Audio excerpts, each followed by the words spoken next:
My name is Lily Cohen, and I'm going to be sharing the book The Story of Ferdinand with my mother. So,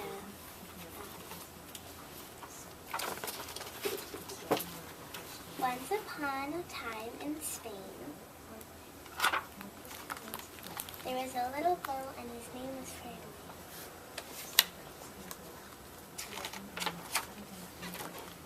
All the other little bulls he lived with would run and jump and butt their heads together. But not Ferdinand.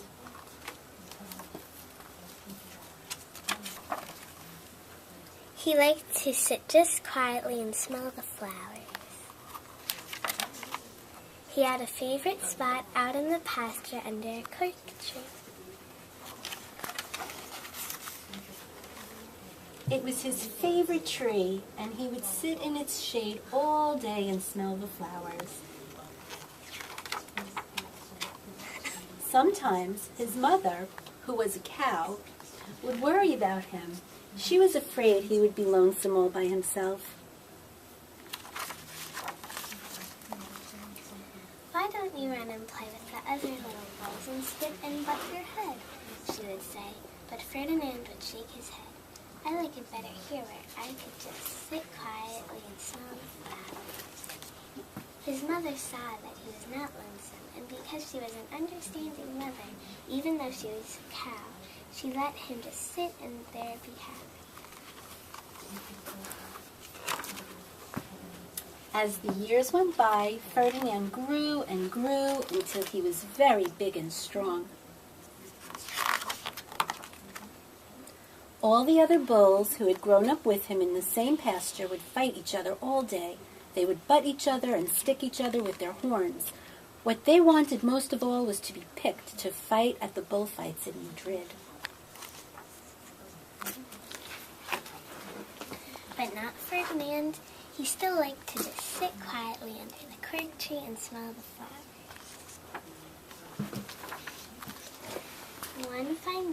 One day, 5 men came in very funny hats to pick the biggest, fastest, roughest bull to fight in the bullfights in Madrid. All the other bulls ran around snorting and butting, leaping and jumping, so the men would think that they were very, very strong and fierce and pick them.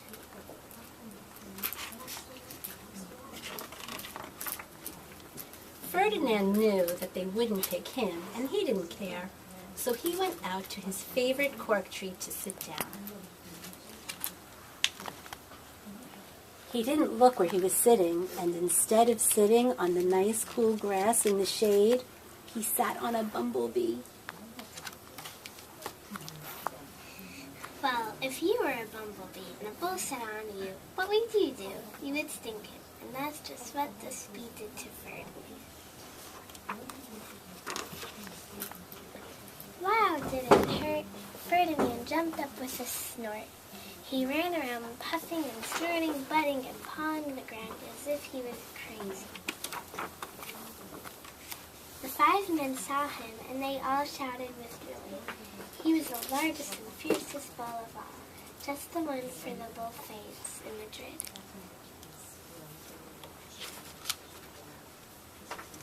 So they took him away for the bullfight day in a cart. What a day it was! Flags were flying, bands were playing. And all the lovely ladies had flowers in their hair. They had a parade into the bull.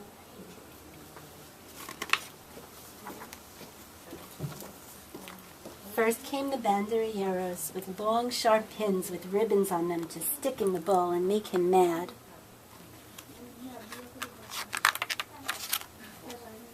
Next came the picadores, who rode skinny horses, and they had long spears to stick in the bull and make him madder.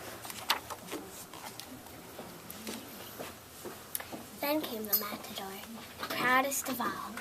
He thought he was very handsome and bowed to the ladies.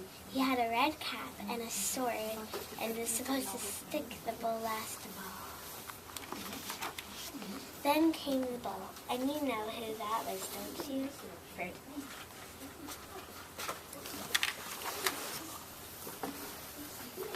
They called him Ferdinand the Fierce, and all the banderilleros were afraid of him, and the picadores were afraid of him, and the matador was scared stiff. Ferdinand ran to the middle of the ring, and everyone shouted and clapped because they thought he was going to fight fiercely and butt and snort and stick his horns around.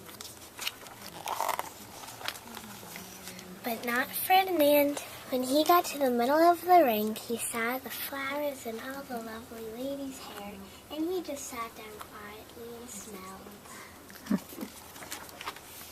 He wouldn't fight and be fierce no matter what they did. He just sat and smelled, and the banderilleros were mad, and the picaderos were madder, and the matador was so mad he cried because he couldn't show off with his cap and sword.